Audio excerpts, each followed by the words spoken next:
పాకిస్తాన్లో కొత్తగా ప్రారంభించిన ఓ షాపింగ్ మాల్ను అక్కడి ప్రజలు అరగంటలోనే లూటీ చేశారు. కరాచీకి చెందిన ఓ వ్యాపారవేత్త విదేశాల్లో ఉంటున్నారు. అయితే తక్కువ ధరకే ప్రజలకు నిత్యావసర వస్తువులు అందించాలనే ఉద్దేశంతో 50 రూపాయల కంటే తక్కువ ధరలకే వస్తువులను విక్రయిస్తామంటూ డ్రీమ్ బజార్ పేరుతో షాపింగ్ మాల్ ప్రారంభించారు. పాకిస్తాన్లో తొలి మెగా పొదుపు దుకాణంగా ఈ షాపింగ్ మాల్కు సోషల్ మీడియాలో భారీగా ప్రచారం చేశారు. ప్రారంభోత్సవం రోజున దుస్తులు, వివిధ గృహోపకరణాలను భారీ తగ్గింపు ధరలకు అందిస్తామని, ఈ ఆఫర్ ఒక్కరోజు మాత్రమే ఉంటుందని యాజమాన్యం ప్రకటించింది. దీంతో మాల్ తెరుచుకోగానే వేలాది మంది మాల్లోకి ప్రవేశించారు.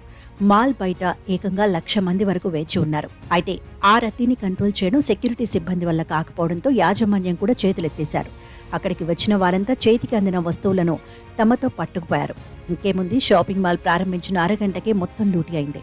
ప్రస్తుతం ఈ ఘటనకు సంబంధించిన వీడియో సోషల్ మీడియాలో వైరల్గా మారింది.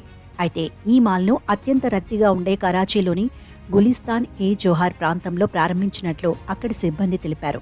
దాదాపు 1,00,000 మంది ఒకేసారి మాల్పై దాడి చేసి ఒక్క వస్తువు కూడా వదిలిపెట్టకుండా తీసుకెళ్లిపారని వాపోయారు.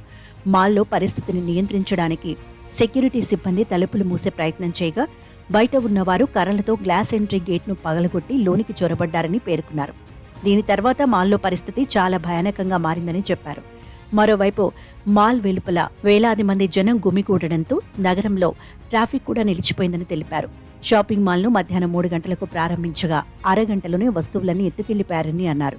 అయితే విదేశాల్లో ఉండే వ్యాపారవేత్త ప్రజలకు తక్కువ ధరలో వస్తువులు అందచేయాలని సంకల్పంతో ఈ షాపింగ్ మాల్ ప్రారంభించారని చెప్పారు. కానీ ఆయన అనుకున్నది వేరు, ఇక్కడ జరిగింది వేరని తెలిపారు. పాకిస్తాన్ ఎన్నడూ మారదని, ఇక్కడి ప్రజల తీరు వల్లే దేశం మరింత వెనకబడిపోతోందని తీవ్ర స్థాయిలో ఆగ్రహం వ్యక్తం చేశారు.